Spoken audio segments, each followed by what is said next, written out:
مجھے جو ذمہ داری سونپی گئی ہے میں آپ کو ایگریکلچر اور لائف سٹاک کے بارے میں تھوڑی سی جو مختصر سے تعارف کراؤں گا کہ بہاولپور میں ہمارے کون کون سی کراپس اویلیبل ہیں اور ہم فیوچر میں 2040 میں ہمارا کیا بہاولپور میں ویلیو ایڈیشن کی انڈسٹری جو ہے اس کا قیام فل فور لایا جائے.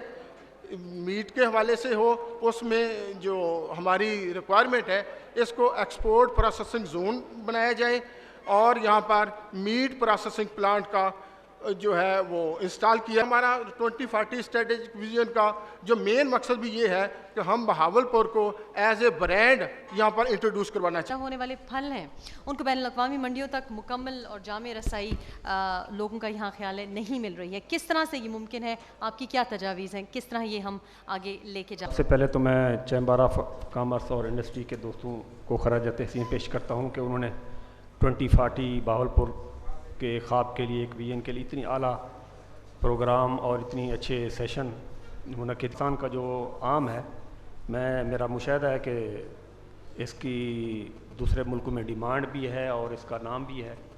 اور جہاں تک پھلوں کا اور سبزیوں کا رسائی کا تعلق ہے بہاولپور کے حوالے سے تو اس کے لیے ایک جامع پروگرام ترتیب دیں. جو مینگو ہے it's one of the finest اور ملتان میں ایک پلپ کا پروسیسنگ پلانٹ لگا ہے جس سے لوگ اپنی اجناس لے کے جاتے ہیں اور وہاں پہ پروڈیوس کرواتے ہیں اور اس کو آگے بیچتے ہیں.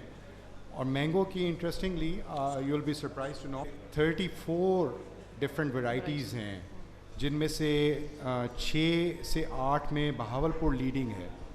اور اس کی خاص بات یہ ہے کہ سویٹنس اس کی بہت اچھی ہوتی ہے, فائبر اس میں بہت کم ہوتا ہے. اور جس طرح ہمارا ٹورزم کا بھی ابھی موٹ ہو رہا تھا اس میں جس سمر کی ایکچولی ضرورت ہے وہ برانڈنگ کی ہے. جس طرح کہ ایجپٹ کی کاٹن بہت مشہور ہے. ایجپٹ کی کاٹن مشہور ہونے کی وجہ یہ ہے کہ انہوں نے اس کو برانڈ کر کے مارکیٹ کیا. اسی طرح کچھ عرصہ پہلے چیمہ صاحب زیادہ اس پہ شاید روشنی ڈال سکیں, انڈیا نے باسمتی کو برانڈ کرنے کی کوشش کی تھی. رائس کو انٹرنیشنلی بڑی اس کے اوپر کیمپین ہوئی تھی اور وہ ساری ایفرٹس اس طرف کو جاتی ہیں کہ آپ اپنے برانڈ کو مارکیٹ کر کے یو کین ارن لاٹ مور. اگر آپ کو جنیرک پروڈکٹ کے اوپر کچھ سینٹ ملتے ہیں انٹرنیشنل مارکیٹ پہ تو اگر آپ کا برانڈ ویل اسٹیبلش ہے تو کئی ڈالر. بسم اللہ الرحمن الرحیم. سب سے پہلے تو میں چیمبر آف کامرس کی جو یہ رجیم ہے میں اپنی اخلاقی ذمہ داری سمجھتا ہوں کہ میں ان کا شکریہ ادا کروں اور ان کو مبارکباد بھی دوں کہ ایٹ لیسٹ چلیں.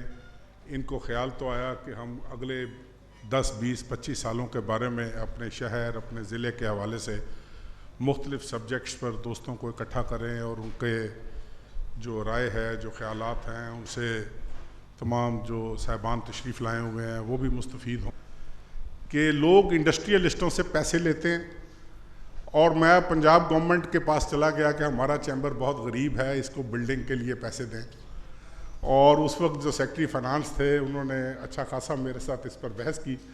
فائنلی 1.5 کروڑ روپیہ میں نے لا کر اس بلڈنگ کے لیے چیمبر کے دوستوں کو دیا اور شکریہ اس لیے ادا کر رہا ہوں کہ اس دن کے بعد کسی کو توفیق نہیں ہوئی کہ مجھے دعوت دیں کہ یار آ کے چیمبر دیکھ لو. تو آج اس رجیم کا میں اس لیے بھی شکریہ ادا کر رہا ہوں. Thank you very much Amir Yusuf, thank you Atif Aziz. جو برائلر ہم یہاں پہ پالتے ہیں وہ اسکیل پہ بکتا ہے, لیکن جو ہم بچڑے یا کوئی بھی جانور پالتے ہیں تو ہماری جو مویشی منڈیاں ہیں ان پہ کوئی اسکیل سسٹم نہیں ہے, صرف اندازے سے بکتا ہے. ایک تو اس کو درست ایگریکلچر کا جس طرح شیخ صاحب نے ذکر کیا یہ بڑا امپورٹنٹ سیکٹر ہے. ہم نے اس پہ ابھی منسٹر آف کامرس بھی جس طرح یہاں آئے ہوئے تھے ان سے بھی ہماری یہی ڈسکشن ہو رہی تھی. آپ سیشن میں ہم نے بات کی کہ ہم جو بھی پروڈیوس یہاں پہ پیدا کر رہے ہیں ہم اس میں ویلیو ایڈیشن کرنی ہے. ہم آگے ویژن 2040 اس طرف لے کے جا رہے ہیں.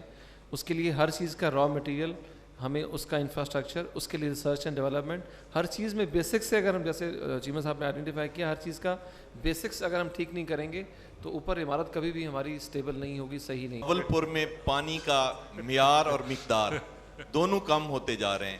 اس حوالہ سے چیمبر نے بھی یہ ویژن دینے کی کوشش کی ہے. آپ کیا سمجھتے ہیں کہ اس کو کس طرح حل کیا جا سکتا؟ یہ خطہ ایگریکلچر، لائف سٹاک اور فوڈ سیکورٹی کے لحاظ سے نہایت اہم ہے، لیکن ایگریکلچر کا پروفیشن بہت سارے مسائل کی وجہ سے دباؤ کا شکار ہے اور یہ پروفیٹیبل پروفیشن نہیں رہا۔ اگر ہم اپنی ویژن پورے کرنا چاہتے ہیں تو اس کو ایک پروفیٹیبل پروفیشن اور انڈسٹری کے طور پر بنانا۔ آج بھی ہماری اکانومی جو ہے دیٹ از ایگرو بیسڈ. آج بھی ہم 65% آف دی فارن ایکسچینج جو ہے وہ صرف ہم کاٹن میں سے ارن کر رہے ہیں. آج بھی ان حالات میں بھی، جب کہ دنیا بھر میں انڈسٹریلائزیشن دیکھ لیں کہاں چلی گئی ہے، ٹیکنالوجی کہاں پر چلی گئی ہے، لیکن پاکستان کی اکانومی پہ اگر آپ نظر رکھیں گے تو آج بھی we feel proud in telling everybody that this is agro based economy.